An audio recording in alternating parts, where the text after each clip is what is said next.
What up YouTube? It's your boy Mr. Ocelot back again with another at-home product review. Today we're looking at Amazon's 40 best items for your emergency bug-out bag. In keeping with my usual level of production quality, I'm gonna do this all in one take. Do it live! I'll write it and we'll do it live! I chose only value-priced items on Amazon to maximize my bang for buck. Portability was also a priority as I wanted everything to fit in a single backpack. In this video, I share my impressions of each item and tell you if I kept it or returned it. Amazon links are embedded within the video and also in the video description for your convenience. Shout out to the Grey-Bearded Green Beret for a lot of this info. I looked at a lot of bug-out bag survival tips on YouTube and he seemed to be the man with the best presentation and the best info. I'm by no means a survivalist expert. I would grade myself as a mildly responsible young adult. So if I'm getting any info here wrong and you're an expert and you think you know better, please do let me know in the comments below. I honestly would be very open and thankful for any feedback you guys can provide. One thing the Grey-Bearded Green Beret says is that as your skill level goes up, the amount of gear you need goes down. Now, I'm trying to build a minimalist bug-out bag on a budget, so my level of equipment is down even though my skill level is down. Just being honest with y'all, that's kind of where I'm coming from for this video. So the first item you're gonna need for any emergency survival type situation is water. Water is life, people. I found this 5-gallon plastic water tank for $16 off of Amazon. I'm not sure if being clear is a problem for water storage, but I'm only planning on using this for short camping trips and that sort of thing. I'm not going to do like long-term water storage. That's just not something I'm willing to spend time on doing because you do have to maintain the water and refill it and treat it. So for me, for a couple days, this is going to work just fine, I think. Of course, survival experts will tell you you're going to need minimum 1 gallon per day per person. Maybe up that a little bit if you're going to the desert, and then up it a little more, possibly even a gallon more if you're wanting to clean and cook and that sort of thing. Next, we move on to the bags. Now, I ended up keeping the Wolf Warrior X 64-liter tactical backpack here, which is $38. It's pretty sweet, as you'll see. It's huge and expandable, and I think it's going to work out just fine for my family of 2 and 2 children. These little bags, the tan and the black color, those are Monokeys 42-liter tactical backpack. I actually ended up trying this first and I really liked it. I think it's just a little small for my needs, but I'll go over it a little bit. It comes with some freebies. You get 2 American flag patches, 1 embroidered, 1 plastic. It comes with a little pouch, which I ended up putting like a little bit of paracord in mine, and a little black cloth bag, some plasticky kind of carabiner looking things, little paracord keychain, and you get kind of a cool little Saber card with it. I don't know if Saber's a brand or what, but this one has all these items. I think this actually would come in handy at a campsite because if you're cooking with cans, this is a nice little can opener. I got a bottle opener. That'll come in handy too, for sure, if you got beer. A little saw. So hey, it's nothing great, but it's free, so not bad for a free throw-in. Okay, on to the Wolf Warrior X 64-liter tactical backpack. This also comes with some freebies that I'm not using. There's a waist belt strap, which is removable. It straps, or I'm sorry, it Velcros into this little pouch down here, but I'm not going to use it, so let's just put that aside for now. And then it also comes with 2 little pouches. One could be used for like pepper spray or, I don't know, a granola bar or something. Maybe a cell phone. Are these identical? Yeah, they're about the same. So, okay, one's also got a belt loop, and both of them can latch onto maybe probably latches best onto these shoulder D-rings over here. The backpack does have a hydration bladder pouch, so I do recommend picking up one of these, just in case you're ending up needing to walk a long distance. Now, the entire list of all these items will be included in the video description. I'm going to break it down into tools, electrical, water, hygiene, navigation, shelter, cooking, and then at the very end I'll talk about all the items I'm returning. So on the exterior you get this free carabiner that the bag comes with. This thing's kind of plasticky. I wouldn't put anything very heavy on there. And then I added 2 of my own carabiners, which are locking. These are pretty good high quality ones. So if you're gonna put anything relatively heavy or even hang the bag from something, I don't know if I would trust these loops honestly to hang them, but locking carabiners that can handle some weight I think would come handy. So in this first pouch here I got my mostly tools. First we've got some Ironclad work gloves for $14. Definitely got to have a good pair of work gloves to protect your hands. I've got a Gerber 3-inch Paraframe 1 folding knife. This is $16. Very sharp. You're gonna need a sharp survival knife if you're out there. And definitely one that's locking. So this has a locking mechanism, which I actually struggle with. It's pretty tight, but I guess you want your locking mechanism to be tight, right? And everything I read about survivalist knives is that you want them to be minimum 3-inch blade length. So that's what I got. Next, we've got a RoverTac 14-in-1 multi-tool. No, it's down here somewhere. Oh, here it is. Which is nice because this is a multi-tool that has an axe for chopping wood, you know, like kindling, for starting a fire, that sort of thing, or cooking. The axe has some nice safety features. It has this rubberized blade cover, which is what most of them come with. But really, really important for an axe type tool that you're going to put in a backpack and is going to be bumped around is you're going to want a pouch so that you can secure that axe blade and not chop off a finger or something when you're reaching into your bag. So I really, really recommend you get, if you're going to get an axe, get a pouch that you keep it inside of. Construction looks to be pretty decent. I mean, for $24, you can't beat this deal, guys. It's definitely a good addition. Has a hammer, which I plan on using for hammering in tent stakes. You got some pliers. And then here, you got, let's see, a saw, screwdriver combo. It looks like there's a can opener, bottle opener combo, another saw, a screwdriver, Phillips head screwdriver, and lastly a blade. You know, these are not locking, so you gotta be careful if you're using these, especially that blade. This is definitely not going to work out as your primary survival blade. So this I think overall covers you in addition to the Gerber. Next we've got the RediTape pocket duct tape in a flat pack. So these guys come in a 5-yard pack. Looks like normal duct tape width. And this is gonna be needed to patch like a tent with a hole in it, or just stick stuff together, you know, as like a last resort. So I think very versatile, useful item to have in your survival bag. Next we've got the Outxe titanium long handle spork and spoon. These are 8.7 inches and $15 for the 2 of them. Came with a little pouch that I just threw away because I think it's clean enough in my backpack's tool section. And the reason you might want a long spoon that's non-conducting is for camping some of those like freeze-dried meals that you eat straight out of the pouch. This way you don't have to like take the food out of the pouch. You can just kind of stir it in there with this long spoon. I got a couple forks for the rest of my family.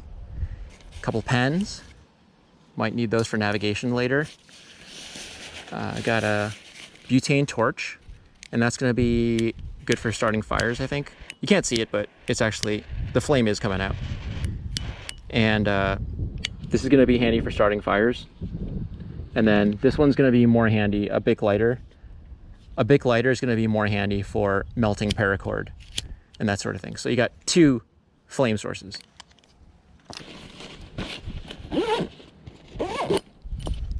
All right, guys, on to the next pocket.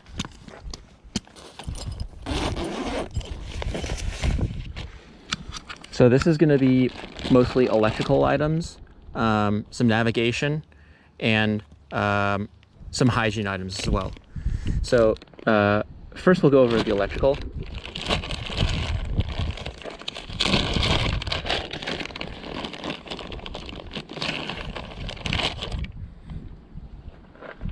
So even in a survival situation, I'm still gonna be relying on my cell phone probably for the first couple days for just checking to see if there's any communications back online. And in order to power my electronics, I've got this Feel 25,000 milliamp hour solar power bank. This guy's $43 and it's pretty cool.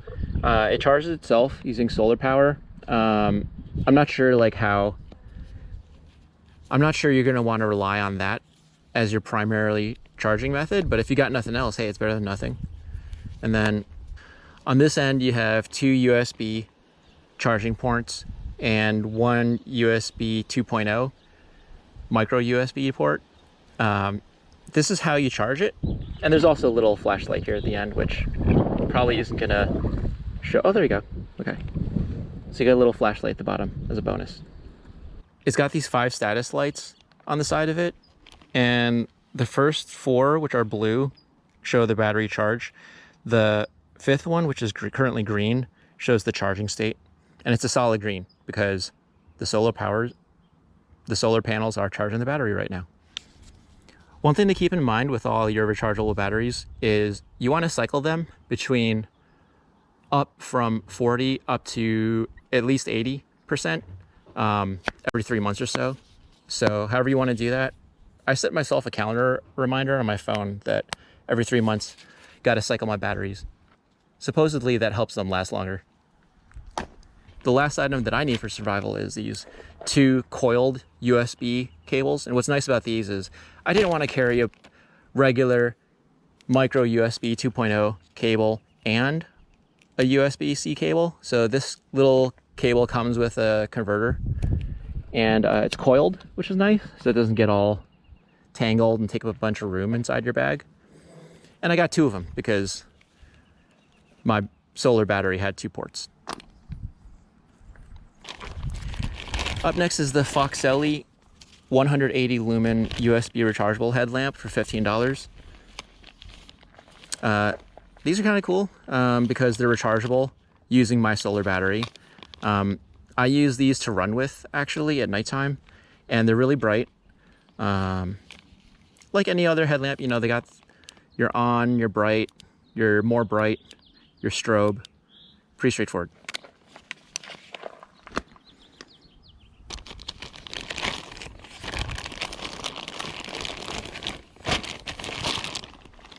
As a backup to the headlamps, I have these mini AA battery flashlights, and you can get 5 of them for $15.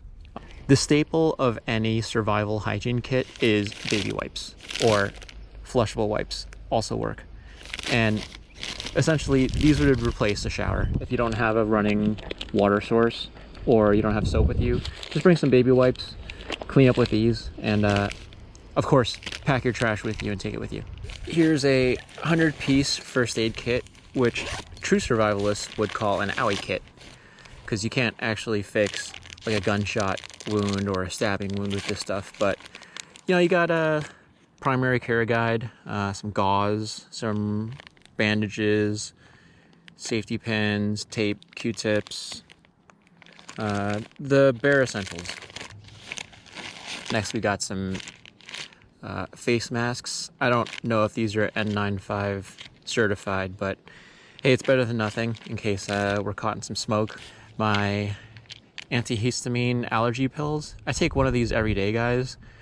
And the great things about these Loratadine tablets is you get 24-hour non-drowsy relief of allergies.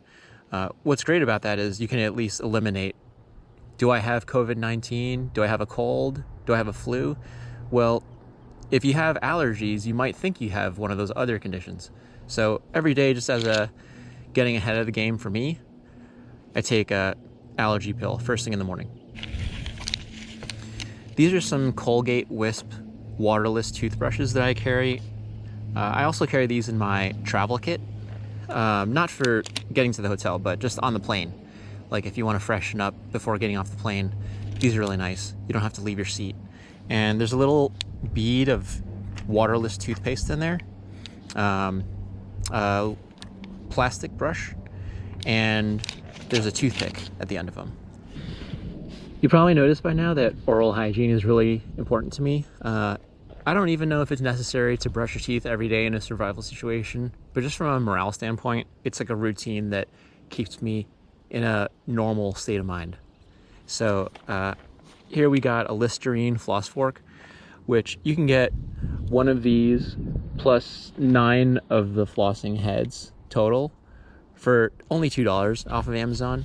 What's really nice about these types of flossing forks is that the floss is perpendicular to the stick, so you can get all the way back into your back molars and clean them out real good with these. Here are a couple Wise Owl Outfitters camping towels. You can get 2 of these for $10. And what I like about these is they're very absorbent chamois type material, and it comes with its own hanging strap. So I think it's like roughly a foot by 2 feet in size, and these should do really good around the campsite for cleaning up. Now we move on to navigation. Here I've got Michael Hawke's Special Forces Survival Handbook. Michael Hawke actually had a TV show on Spike back in the day with his wife, and I was a big fan of the show. And one of the things he said is that in a survival type situation, not only do you want to have some sort of knowledge of how to survive the situation, but you want also entertainment, just to keep your morale high and stay invested in survival. So really, that's why I carry this around. It's pretty thick and heavy. Maybe I'm kind of second guessing myself now, but since I don't know how to start a fire and build a shelter and navigation and signaling, that sort of thing, all on my own, having this available will be a nice to have and keep the morale high. If you're trying to navigate a real survival situation where maybe you need to figure out where you are in the world, where you're going, where to get water, that sort of thing, you'll want to carry around a waterproof notebook and a laminated map of your local roads. And lastly, if maybe GPS is down and you need to navigate off of the stars and or the Earth's magnetic field, here's A2S Protection's Compass Bracelet. So you can get 2 of these for $9. And you get a compass, a survival knife / fire starter, supposedly, emergency whistle, and you wear it as a bracelet. So I thought these were pretty cool. Next we move on to the main compartment. This thing is huge, you guys.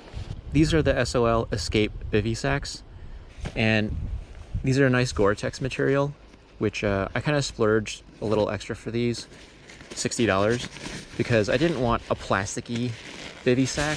A bivvy sack is basically like a sleeping bag with no insulation.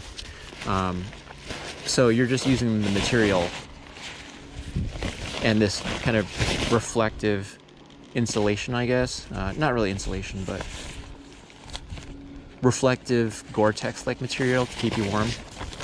And you can kind of see in there. Surprisingly, even though this is really packable and light, it's also very warm. Comparable to the big poncho liners that I'm going to talk about later. So I just have these in here as a backup. Maybe I would stack this on top of the poncho liner. In my mind, if I'm using this bivvy sack, that means it's either raining or it's really cold. So I kind of splurged a little extra to get something that's not going to be plasticky and not have condensation on the inside from my perspiration and body heat. Next is the HuTools inflatable sleeping pad with pillow for $28. I'm a huge fan of these, you guys. They're really packable, and surprisingly for maybe like 4 or 5 breaths for the pillow, and I'd say 12 breaths for the sleeping pad, these are actually really comfortable. So to get this nice two-piece valve here, this is for deflating when it's all the way open, and this is for inflating. And I'll go ahead and blow it up so you can see what it looks like.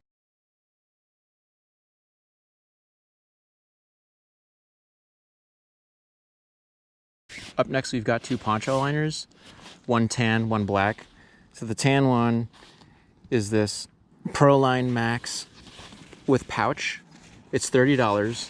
And what's really nice about these poncho liners is they're very versatile. You can use them to line a poncho to make you warmer. So like a down jacket almost. And you can use them as a blanket, and you can tie them up together, use them as a sleeping bag, using these strings at the end.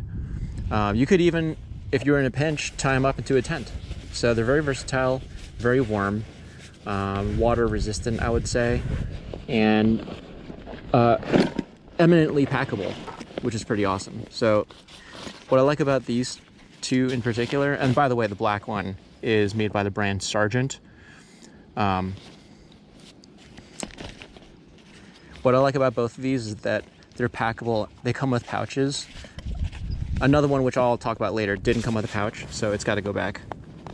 When it comes to sleeping in the outdoors, you want something to sleep on, something to sleep under, and something to sleep in. So I'm sleeping on the sleeping pad. I'm sleeping in the poncho liners, and in a survival situation, I would sleep under these On-You waterproof rain ponchos. They're $18, and they come in a little pouch, which is nice for packing. And here's the deal. You unwrap it. It's got a hole you can stick your head in if you want to use this as a rain jacket. And the plain ones, not the printed ones, come with grommets at all four corners. So you could tie these down like a tarp, tie them together if you want to make a tent. Very versatile. Our next item is PS Kook's paracord. I picked up 100 feet for $14, and I guess I chose this one because I like the coloring and I like this Velcro strap to keep it all secure. It does have all the strands inside like other types of paracord, so you got some kindling, you got some emergency fishing line, that sort of thing. And you would basically use this to set up your campsite. Our next item is All One Tex aluminum tent stakes. You can get 12 of these for $9, and these look to be pretty good quality, very lightweight. I was surprised to see that these don't have more of a hook, traditional hook type system for the staking, but I presume that they've done their research and that these are cut this way for a reason. Maybe you're supposed to stake these in at an angle perpendicular to where the line's coming from. I'm not really sure, but they are lightweight, they should work well, and the price is right. My cook kit is based around the Jetboil Flash.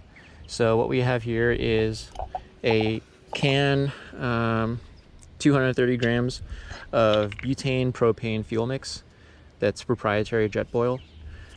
And kind of open that up. Inside my Jetboil Flash, so this stove only, which is the kettle and kind of the corrugated pan, and the stove, and your fuel can support. So this stuff only costs $100. The fuel you have to purchase separately. And the way it works is take the fuel can support out. You don't really need this on a flat surface, but if you want, you can fold the legs out, snap the can in there, and just have a little more security about your mounting of your stove system. Open up the stove controlling valve.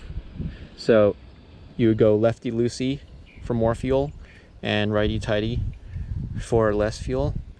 And here's your push button ignition. So go ahead and snap that on before you put the Jetboil kettle on. Go lefty-loosey to turn the fuel on, like I said, and you'll hear it kind of hissing. And then start it with the push button. Turn the fuel up a little bit. I know you can't see the flame very well because it's daytime, but get that going. Take the cover off of the kettle, and the Jetboil is going to heat up this corrugated pan you see on the bottom. So screw this on and secure it using these notches here.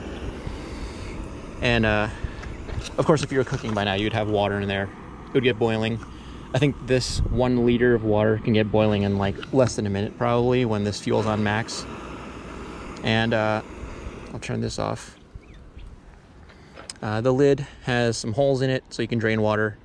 Another hole, I guess, for steam to escape, and a drinking hole. The kettle is pretty cool. It's got this like neoprene sleeve around it. So you got a little bit of insulation for your hand handling the pot. And you see that orange logo right there? That's telling you that the pot is a certain temperature, boiling, I suppose. Normally that would be black. It's kind of like a hypercolor for your stove. The next item in our cook kit is some Mountain House freeze-dried meals. Mountain House is kind of the industry standard when it comes to camping freeze-dried meals. These instant meals that you pour hot water into the pouch and then close up, mix up, and it's ready in 10 minutes. So the reason why they're the industry standard is because these are freeze-dried, not dehydrated. And that means they actually cook the entire biscuits and gravy or beef stew or lasagna or what have you before they dry it. So it tastes like an actual cooked meal as opposed to something that's supposedly, according to them, it's supposed to be better than like a dehydrated meal with like dehydrated ingredients, which are then thrown into a bag and then you cook it in the bag. I'm not sure if that is entirely true, if any other brands do that, but I can attest that these taste pretty good, especially the biscuits and gravy. I'm a fan. The next item in my camping kit is this Stanley 24-ounce kettle with 2 ceramic cups for $14, which is pretty cool. The kettle's got these little holes on top so that steam can escape, or if you're boiling pasta or ramen, you can pour the water out. And oh, got some tea candles in there. We'll get to those next.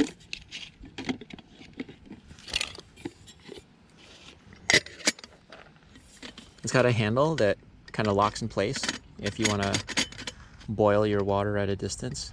And then that handle, you fold it in and it'll snap up, holding the lid in place. That's pretty cool. Good for packability. And inside you got these 2 green ceramic cups, which are insulated, and you can drink your hot liquids, maybe your morning coffee or hot chocolate inside of there. Just for packability's sake, I put 4 tea candles in there as like an emergency campfire or heating source. I've heard you can actually boil water using a tea candle. I don't know, but I put 4 inside of there. You can get 30 tea candles on Amazon for $6. And the last item on my cooking kit, which actually is useful for a lot of other things, is this Nakatan portable folding shovel for $14. $14, come on, that's a really good deal. It comes with this pouch, and it folds up. Let's see, how am I gonna? Okay, so to loosen it, you go lefty-loosey, I think. Is it gonna loosen? Yep. Handle comes down. What's really nice about this one is the handle's actually flat, so you're not like sticking your hand with the end of a camping shovel. Get some leverage with that flat end. And I think you can also use this as a pick. Yep. So you can stick the pick out if you need to. Tighten it down. And like if you need to get a really stubborn hole started, you use that pick, I think. Don't quote me on that. I'm not the Grey-Bearded Green Beret. And then you can stick the shovel end out if you need to maybe build a campfire or dig yourself a potty hole, bury some trash. And there is another saw blade on the shovel edge there. So pretty cool tool for 14 bucks. I like the size, I like the portability, and I like the packability. And finally, we come upon my water filtration kit, which I hope I'll never need because I'm not a survivalist. And it's buried at the very bottom of my bag because I'm hoping it's very unlikely that I'll ever need this stuff. The first item is the Sawyer Mini Water Filter for $20. This guy is awesome. And it comes with a straw, which you can attach to the end of the Sawyer Mini. It comes with a bag, which you can use as like a little screw-on water bottle for 16 ounces. And of course it comes with the filter. This filter, I guess, filters up to 0.1 microns. That must be pretty good. I guess to clean this guy, you just like blow water out reversely to blow out the gunk that you filtered out. But this is kind of the industry standard when it comes to cheap water filters for survival. I also have this old Life straw. This guy's also pretty decent. But if I was gonna buy one of these, I would buy the Sawyer Mini. For the price, it's just better.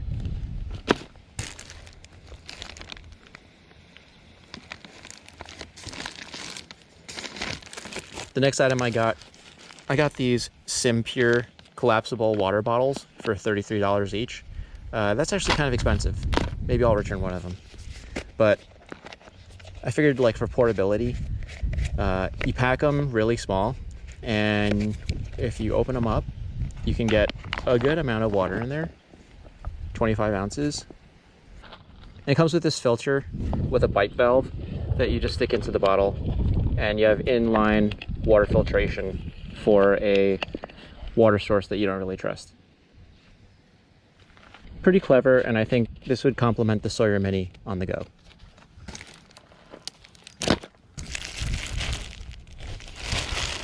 Finally, taking another tip from the Grey-Bearded Green Beret, I got these Sangaitianfu Shemaghs. It's like an Israeli scarf that basically has like this semi-loose knit, and you can use it to quickly filter sediment going into a water bottle. So like almost like a pre-filter, just to get like the rocks and dirt out.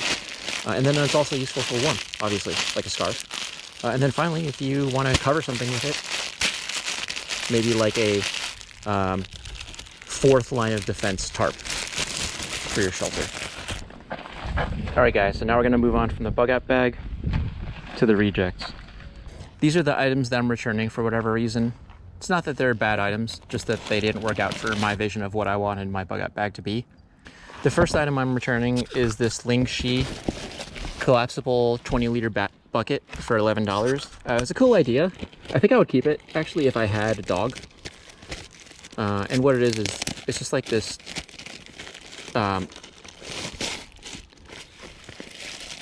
collapsible, kind of like a bag, and it's waterproof, and you can pour water in there and use it to wash dishes, maybe soak your feet in. I don't know. Has a lot of uses, but for the amount of space it was taking in my bag, I just didn't think I would want to carry it around. As I mentioned earlier, that Life straw is one that I would return. I'm only keeping mine because it's outside of the return window. The next time I'm returning, the GearLight LED AAA battery headlamp. You get 2 of them for $15, which is a pretty good deal. And there was nothing wrong with the headlamps. It's just that I didn't realize these require AAA batteries, and I'm carrying around a solar battery that I can charge USB devices with. So I'm just going to use the USB rechargeable headlamps that I profiled earlier. The next item I'm returning is the Fox Outdoor Products poncho liner in coyote color for $28. For $2 more, I found a very similar color and quality poncho liner that actually folds into this pouch, which is really nice because it squeezes all the air out and makes it more packable. So if you're going to get a poncho liner for a Bugout bag, guys, make sure it has a pouch. The next item I'm returning is the On You waterproof rain poncho.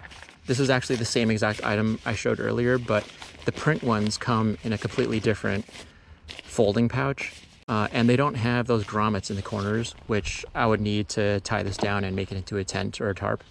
So even though it's more stylish, and it has a zipper in the front, which is kind of nice, I'm going to return this guy. And the last time I'm returning is this Undaki Ultralight envelope sleeping bag for $27. It's really packable, which is nice and why I liked it. But when I opened it up and lied in it, I just didn't think that I would want to actually sleep in this guy, mainly because the material, it's hard to describe, but it's like more silky than I like. It feels almost like a cotton bag that you're lying in instead of like a sleeping bag. I like the more kind of ruggedized, tougher material of the poncho liners. So it's a good idea, but I just didn't like the way that this felt. All right, guys, thanks for watching Amazon's best items for your emergency bug out bag. If you enjoyed watching this video, please visit one of my Amazon links in the video or in the video description. I'm an Amazon influencer, so I get a % of any purchase you make in the next 30 days, and it doesn't cost you anything extra. As always, please subscribe to this channel to see more product reviews, and let me know what you thought of this video in the comments below. Peace. I can't do it. We'll do it live. Okay.